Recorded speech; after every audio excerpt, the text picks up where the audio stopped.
ఎన్నికల ప్రచారంలో భాగంగా నెల్లూరు జిల్లా రాపూరు మండల కేంద్రంలో భారీ ర్యాలీ రోడ్ షో నిర్వహించారు. ఈ సందర్భంగా అడుగడుగున అభిమానులు, ప్రజలు, కార్యకర్తలు వైఎస్ఆర్సీపీ జెండాలతో నేదురుమల్లి రామ్కుమార్ రెడ్డికి బ్రహ్మరథం పట్టారు. అనంతరం జరిగిన రోడ్డు షో సభలో నేదురుమల్లి రామ్కుమార్ రెడ్డి మాట్లాడారు. సీఎం వైఎస్ జగన్మోహన్ రెడ్డి 5 ఏళ్ల పదవీ కాలంలో ఇచ్చిన ప్రతి హామీని నెరవేర్చారన్నారు. వాలంటీర్ వ్యవస్థ ద్వారా సంక్షేమ పథకాలను నేరుగా లబ్ధిదారుల ఇంటికి అందించిన ఘనత సీఎం జగన్మోహన్ రెడ్డిదని తెలియజేశారు. ప్రజలకిచ్చిన ప్రతి హామీని నిలబెట్టుకున్నారు.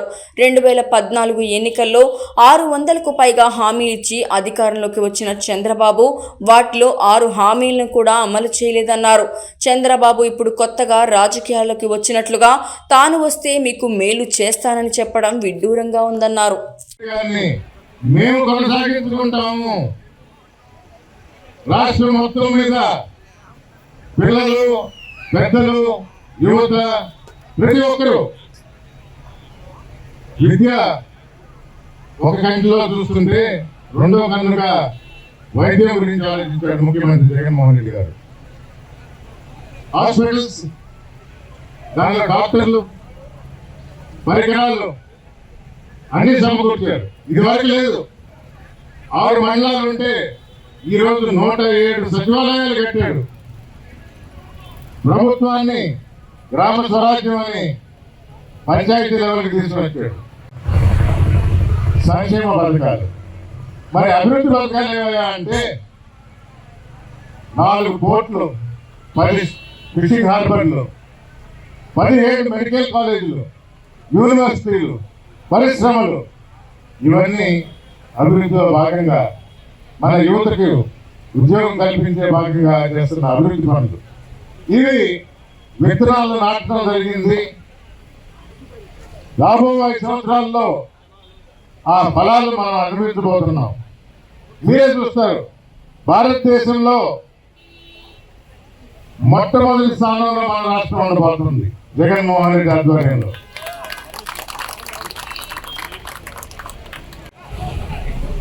2009లో నియోజకవర్గ విభజన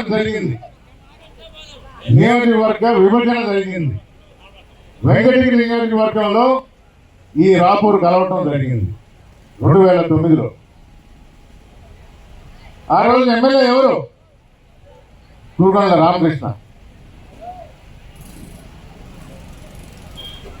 వెంకటగిరి పునర్విభజన జరిగిన తర్వాత, రాపూర్ మండలం చేరిన తర్వాత ఎవరయ్యా ఇక్కడ ఎమ్మెల్యే అంటే కూకొండ రామకృష్ణ. ఏం చేశాడు? అదే ఆయన అడిగితే ఏం చెప్పాడంటే, నన్ను ఎమ్మెల్యే చేశారు మీరు, కానీ మా ప్రభుత్వం కాదు, నేనేం చేయలేను అన్నాడు. ఆయన నా ప్రభుత్వం కానప్పుడు నేనేమి చేయలేను. మీరు గుర్తుపెట్టుకోండి ఈ విషయం. నేను ఎమ్మెల్యే కానీ నా ప్రభుత్వం కానప్పుడు నేనేమి చేయలేను అన్నాడు. 2014లో మళ్ళీ ఎన్నికలు వచ్చినాయి, మళ్ళీ గెలిపించారు. చంద్రబాబు నాయుడు, పవన్ కళ్యాణ్ గారు, మోడీ గారు ముగ్గురు బొమ్మలేసి ఉమ్మడి ప్రణాళిక, ఉమ్మడి మేనిఫెస్టో, ఉమ్మడి హామీలని ముగ్గురు బొమ్మలేసి మరీ చూపించారు. మరి ఏ కారణంతోనో రామకృష్ణ గారు గెలిచారు. తెలుగుదేశం ప్రభుత్వం, తెలుగుదేశం ఎమ్మెల్యే. మరి ఈసారి చేయొచ్చు కదా. మొదటి 5 సంవత్సరాలు నేను చేయలేను అన్నాడు.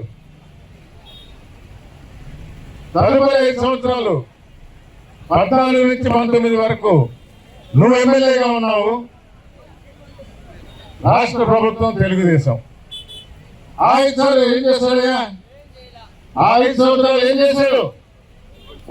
ఏమీ చేయాల. మరి ఎందుకు ఎన్నుకున్నావు? 2 సార్లు పథకం పెట్టి పిల్లలు బడికి పోయేలా చేసిందే జగన్మోహన్ రెడ్డి. వెంకటగిరి చేనేతలకు ప్రసిద్ధి 24,000 ఇస్తా అంటాడు. మరి తెలుసో లేదో, జగన్మోహన్ రెడ్డి 5 సంవత్సరాలు ఇస్తున్నది 24,000 చేనేతలకి. ఇదివరకు లేదు. చంద్రబాబు నాయుడు గారు రా మెటీరియల్ మీద సబ్సిడీ ఉంటే దాన్ని రాయితీ అది కూడా క్యాన్సిల్ చేశారు. మరి ఏ పథకం నీకు కొత్తగా ఆలోచన వస్తుంది?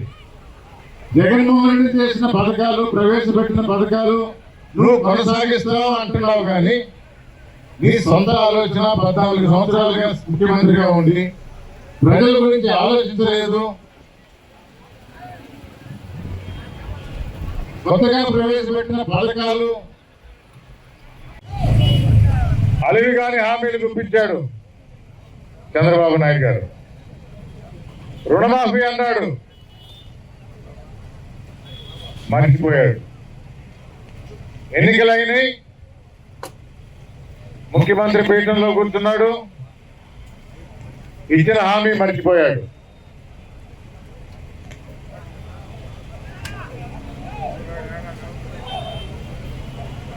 జాబు కావాలంటే బాబు రావాలి. విన్నారా? యువత, జాబు కావాలంటే బాబు రావాలి. బాబు అయితే వచ్చాడు. జాబ్ వచ్చిందా? జాబు లేకపోతే నిరుద్యోగ వృత్తి అన్నాడు. నిరుద్యోగ వృత్తి అంటే నీకు ఉద్యోగం ఇచ్చేదాకా నీకు ఇంటికి ఒక 2000 ఇస్తాను అన్నాడు. ఇచ్చాడా 2000? అందరూ సీరియస్ గా ఉన్నట్టున్నారు. మధ్యలో ఒక జోక్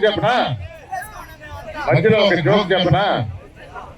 నిరుద్యోగ వృత్తి 2000 అన్న ఆయన చంద్రబాబు నాయుడు గారు 2014లో 2024లో దాన్ని 3000కి పెంచాడు. నిరుద్యోగ వృత్తిని 3000కి పెంచాడు. అంటే ఆ రోజు ఇవ్వలేదు, ఈ రోజు ఇచ్చేది లేదు. ఆ రోజు రుణమాఫీ అన్నాడు, ఎన్నికలైన తర్వాత మర్చిపోయాడు.